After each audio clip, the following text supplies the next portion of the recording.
Hello, everybody. Happy Friday afternoon. Here in Canada, it's afternoon. Wherever you're watching from, happy, I don't know, not Monday, but the morning, evening. Thank you so much for joining us today. As you know, it's Friday and I do my live interviews on Friday where I bring a digital business owner to my page so the person can share their experience, how they got started in this business, and how how did they find it, and what this business has done for them, and anything that they'd like to share. So today I am bringing a business partner, and I will just not make her wait. I'm going to invite her in. Hi, Natalie. How are you? Hi, good. How are you? Good. I'm great. Thank you so much. It's Friday. Yes, happy Friday. Thanks for having me. Thank you for accepting my invitation. I'm really honored. Thank you. Oh, my pleasure. So, Natalie, for people watching, by the way, I forgot to mention, let us know where you're watching from, so we can say hi in the chat. Tell us where you're watching from, if you're watching the replay as well, so we can engage later. And we're not going to hold Natalie much longer. Natalie, whatever you'd like to share about yourself, your background, that our audience would like to know. Absolutely. So my name is Natalie Preston. I currently live in beautiful Penticton, British Columbia. But I'm originally from the southeast of England. I moved to Canada when I was 19 years old. Got married at 23 to a lovely Canadian man. So that was why I ended up staying in Canada. So we've been in Penticton for probably 15 years now. I have two teenage sons. One just turned 16 and got his learners, which is exciting and terrifying all at the same time. And then my youngest is 13 years old, and they're both very heavily into hockey. I also have two hockey billets. So I have two more billet sons, one from each of my sons' teams, and two dogs. So very busy here in Penticton, and I am a full-time digital business owner as of August of this year. Wow. Okay. So in August, you officially became a full-time digital business owner. I sure did. Does that mean you left your previous job, or you started working more full-time on this? No, I started my digital business journey in January of 2019. And I just did it in the nooks and crannies of my time while I was working full-time. So I worked full-time in the hockey industry. So Monday to Friday, evenings, weekends, like really, really busy, plus running around after my own kids' hockey schedules. So I would fit it into an hour or two a day. And then it got to the point where I had actually surpassed my 9-to-5 income and was consistent enough where I felt I really wanted to make that a priority and focus. So I was able to say goodbye to my job and take this on full time. So it's it's awesome. Now I have more time to do the things that I really enjoy doing, and without being stuck in an office 8 hours a day. Wow, that's a major milestone. Congratulations. Thank you. Yeah. And Natalie, how did you end up in this business? Were you looking for something else? Did you have something in mind? What made you, search for something else? And voila, you ended up in a digital business. We were certainly looking for something, not necessarily something else, something in addition to. So, between my husband and I both working full time, we still were finding it hard to, just manage our finances with our kids and their hockey, and so many unforeseen expenses that we kind of didn't, plan for, really, right? When hockey is, there's the obvious things that you pay for, but then there's other opportunities that came up, trips and travel and that kind of thing. And we never wanted to say no to those opportunities for our kids, right? So we were like, God, we just need a hockey fund, right? So there was that side of it. There was, okay, what can we do to have some money that is purely just for that? Because the money that we were making day to day was paying for our regular lifestyle, right? The bills and the food and the mortgage and stuff. And so then, we looked at some other options too, because my husband's a power lineman by trade. So he travels. And so he has traveled our kids' whole life. Ever since they were little, he would be gone 1 to 3 weeks out of the month, and then home for a week, where obviously he's tired and trying to reset to go back again. So it was kind of a twofold. It was, maybe we start over. Maybe we look into a franchise that we can run together, and then we'll be working together, and it'll be a family business, a family legacy, and we did. We actually looked at a bricks and mortar Taco Del Mar franchise. Okay. We went quite far through the process until we realized that we were going to be $500,000 in the hole, plus having to quit our jobs to run the business because there was so much training and startup. And I was like, this isn't it. Like, we were in our 40s already. I'm like, this is not realistic. Like, I just don't have that kind of risk taker in me to kind of get that much in the hole to start something new. So we kind of went back to the drawing board. So an online business was something I had never heard of. So it wasn't like I was looking for the online business, but when I saw the ad, and I was like, oh, maybe this could be it, right? Like, it's all the benefits of having your own business without all the bits that scare the hell out of you about having your own business, the overhead and the struggles and not really knowing what you're doing and stuff. So yeah, it fell on my lap, or fell into my newsfeed, I guess. And based on what we had considered doing, this was just a no-brainer. Wow. It is, for real. Yes. Yeah. And considering that it was online, did you have any kind of experience? I don't know what you did as a job before in your 9 to 5, but did you have any kind of, I don't know, marketing experience, or even online? To be honest, I did have a little bit of experience, but as anyone knows with social media, that doesn't really mean anything because it changes on a weekly basis. So I have, because I've been a stay-at-home mom for my 2 boys, I've always wanted something that was my own. And because my husband was traveling, we had moved to a small town, like, not a small town, but it's a smaller city, Penticton. And so I felt like I needed something that would, get me out of the house and meet people and contribute. And so I had gone into real estate at one point, got my license, studied after my son was sleeping, and got into the business right in 2008 when the economy fell apart. So that didn't work out very well. I just didn't have the client base to carry me through that blow. Then I founded my own clothing business, and I did at-home clothing parties, kind of like Tupperware, Rhoda, that kind of thing. You take all the products, but I would actually take the full boutique. And so I would have racks upon racks of clothing set up in someone's home. People would buy the clothes. There would be incentives and stuff.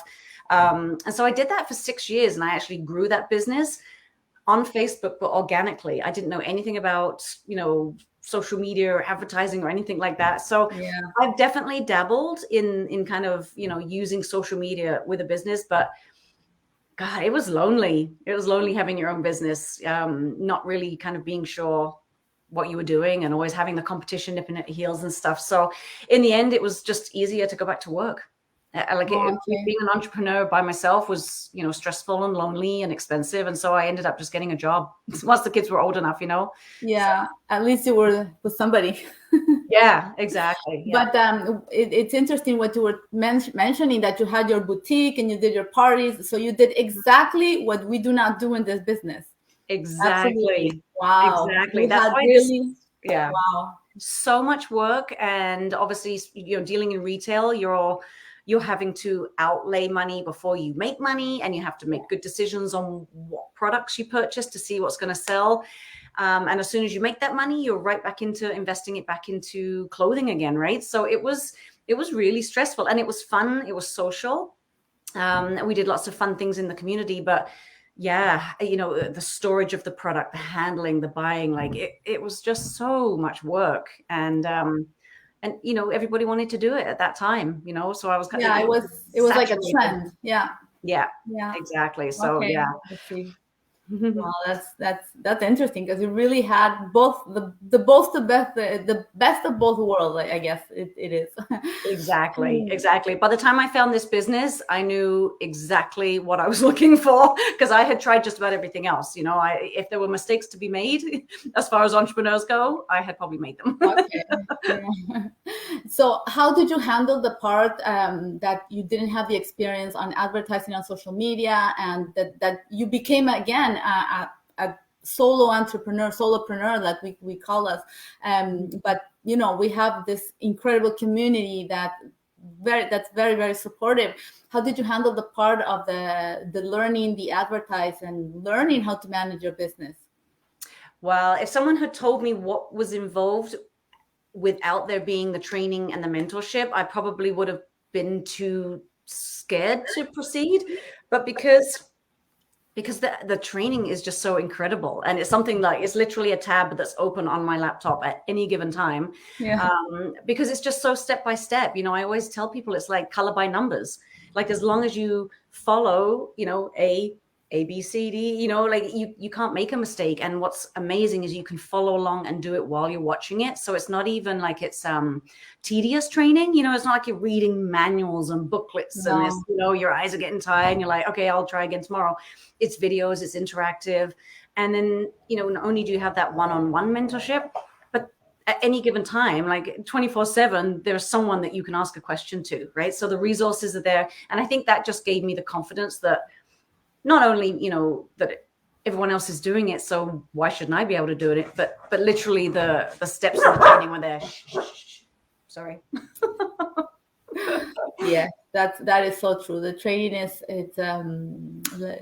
it's a very important piece of our training, especially because we come in without knowing anything, or people have sometimes some experience on marketing, which is good, but not necessarily the way that this is set up. And like they always say, it's set up in a certain order for a reason, Yes. right? For us to make the less mistakes possible, because thanks to people that have already been there and know what they're doing, well, now we have the road is laid out for us. Well, and it's incredible because even just the way that the training videos are, it's almost as if someone's sitting next to you, walking you through it. So you kind of feel, and it's not even like I tell people, they're videos, but don't think that they're just random YouTube videos that are, kind of like our business. Like, they are literally business owners that have sat down and walked through the steps and done this, screen share. So it is exactly what you will be doing. It's not just like a similar video to what you'll be doing, right? So you follow along, and it's like someone's in the room with you, like you're in a, have a private tutor. So that part is so incredible, and it's always being updated. Yeah, like always. Every time you go back in there, you're like, okay, this has changed, and everyone's on top of it. Yeah. I want to say hi. We have Sarah Lewis watching. I believe she is in the UK, I think. Oh, hi, Sarah. Yes. And Margarita, she's watching from here. Actually, it's funny because I met her through the business, and it's so funny because she lives 2 blocks down the street. Oh my gosh, that's awesome. That's what I love about this business. We probably got so many digital business owners in the neighborhood, you wouldn't even know it. We'll come out of hiding now that COVID's getting better. We were chatting the other day, and our kids go to the same school. They're not in the same grade, but it's like, I was like, oh my God, how small the world can it be? Oh, that is incredible. That's so awesome. I love that. I mean, the friendships and the relationships that you make in this business with people that you've never met in person. And so then when you meet them, we had a couple of ladies that I work with. She came to visit this summer, and we all got together, and I forgot to even introduce them because we had been working together for so long. I was like, oh, I forgot that you guys have not actually ever met. It's crazy. It's so cool. So Natalie, how many hours in a day do you think you work on your business, or per week? I don't know. Some people don't work every day. Some, their schedule's so flexible.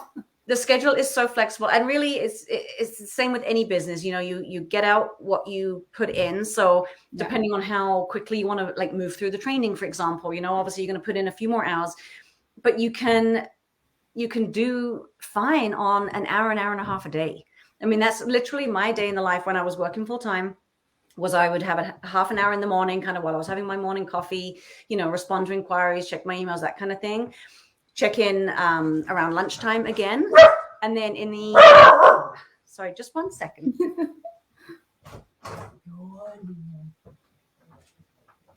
Joys of having a new puppy, I apologize. And then, in the afternoon, I would probably spend another hour and a half, depending if one of our masterminds was on, because the masterminds are like an hour and a half. So, and that's just, once a week, but every week. So between an hour and 2 a day, that's plenty. That's plenty. Yes. And it doesn't have to be every single day. Like I would usually load up on the weekend, and do a little bit more if I knew my week was going to be busy. Yeah, I remember when I was inquiring about it, and they say, "Yes, I work on my business full time." Okay, what does that mean? Full time for me is 7 to 4 in front of the computer or on Yes, a construction site, and at the end, the full time was maybe 3 hours a day. You know, exactly. That's the new full time. that's a new full time. Yeah, which Should for be working me, more than 3 hours a day. yeah, it didn't make sense, but now I understand. What I Yeah, find with this business too is when I look back before COVID, when there was lots of, we were traveling quite a lot. I found that the busier I was, the busier my business got. I think because we're, you know, a lifestyle attraction marketing, and the more active and things we were up to, it was attracting people to the business. So if you know, and the great thing is it's heavily automated, right? So even though you're busy, you're not actually actively having to do a whole lot because, you know, it's working behind the scenes for you while you're getting on with things. So yes, mhm. and what you said about the attraction part, like we were discussing earlier, it's the mindset, right? Yeah. You have to have the right mindset for anything. Actually, we're talking about our business, but in Mhm. anything, if you want to succeed in whatever, I don't know, study or whatever thing you're doing, it's a mindset. If you're thinking, yeah, I won't be able, then yeah, you're sure, for sure, you won't be able. But that's also because of the attraction, right? Like you said. Yeah. So that part I really enjoyed. What is what you enjoyed the most about the business on the different tasks that you do? For me, I really like the creative aspect of it. Like I really enjoy social media. So I enjoy kind of, you know, sharing our lifestyle and sharing our journey, you know, just creating the posts and that kind of thing. I love the training. I love seeing the different people from all over the world, all different walks of life, and just feeling part of something. I think maybe even just especially over the last couple of years, feeling that Yeah. connectedness to a community that, you know, otherwise, you know, we can see what's happened. People are so disconnected right now, but I think this business has really brought people together that wouldn't have been otherwise. So I love the creativity. I love the collaboration. I love that it's a family business for me. You know, like my kids are a little bit older now, but I feel like it's one of these businesses where you can be your authentic self. You know, you're not trying to be, you don't have that like imposter syndrome, like you're worrying that, oh God, that people are going to figure out that I, you know, don't know what I'm doing, right? Because we are so confident, because we have the training, we do know what we're doing. So I love feeling like my business is successful just because of me being who I Yeah. am, you know, and I don't have to try and fit it in without my kids knowing about it. They're involved in it. My husband's involved in it, right? It's just this kind of big family fun thing that's no stress. It's all good stuff, right? Yes, Yeah. So absolutely. that's what I Yeah. love. And it wouldn't be reasonable to sustain an image that it's not you at the end of the day, because Yeah. that wouldn't be possible. Absolutely. That was me with my clothing business. I was like, people are going to find out that I'm not that interested in fashion. You know, I saw a need and I filled a need, and I did the fashion shows and I did all those things, but I was one, you know, I like to be at home in my sweatpants with my dogs. Yeah. So that was the imposter syndrome. Like, people are going to figure out I can't carry this on. Yeah. This is not what fills my bucket, you know? Yeah, I see. Mhm. Okay. So funny. So, Natalie, what would you say to people that are looking for something, that are watching this, or that follow you or follow me, and Mhm. but have, I don't know if it happened to you. When I started, I had that little grade of skepticism, Yep. and that I had to push away. Otherwise, I wouldn't be here today. Yes. And thank God I did. But what would you say to people who have that little bit of self doubt? Well, I think having self-doubt and being skeptical is natural and it's human nature, and you wouldn't be doing your due diligence if you weren't, right? And I think because this business isn't the norm, it's not what we're taught to do. We're taught to, you know, grow up, get a good education, go to university and get a good job. So because this doesn't fit the mold, people just presume it can't be real, right? So for me, I would just say, you know, in our boat, we had nothing to lose. We were willing to spend a whole lot more than what it cost to check out this business, and that was going to be with no, you know, refund opportunities. So Oh my gosh. for me, Yeah. I would say to anybody, the webinar is free. So there you go. That's going to cost you 90 minutes of your life, which, I mean, honestly, you're going to watch Netflix or Yellowstone anyways. So, you know, carve out some time to watch that. And if the interest is still there, you can take that next step. And we have complete transparency to see if this business is for you. no one's going to be calling you or harassing you or bugging you about it, because that's, none of us got into it to do that, right? It's, if someone has the desire to start their business, then we're here to facilitate that. But otherwise, you check it out and you see if it's for you. And if it's not, you walk away and no harm done, right? So there is no risk. It's just getting bigger and better. And what is great about it is that it's global. So there's no saturation. There's no, I've missed the boat, I'm too late. Like, it's still a great time. So yeah, I mean, gosh, my only regret is that I didn't start 2 years earlier, you know, like if I'd known. But yeah, no, it's definitely something that should just be added to your list of things to consider. If starting a business is something someone wants to do, then this should be one of those options that they look at. Yes, thank you so much for that. That wraps up perfectly. Oh, awesome. Well, thank you for having me. You're most welcome. I'm really, really, really happy that you accepted and that you give us these 20 minutes of your time. I wish you a wonderful, wonderful weekend, and we'll see each other in our group. Absolutely. Thanks, Julie. Thank you, Natalie. Yeah. Bye. Bye. Well, there you go. You heard Natalie's story. Wow, she really did both sides of the story. She did sales, and now she's in this business, which we do not do whatsoever any sales at all, and that's the beauty of it. So, if you enjoyed this interview, tell us what you think. And I said hi to everybody. So, all I have left to do is just tell you, check it out. If this is for you, take Natalie's advice. If it's not, you just have 90 minutes of more information of something new, and maybe you'll reconsider, and you can watch it many times as well. So I watched it more than once that I remember. So that's it for me. I wish you a wonderful weekend, and take care. Bye.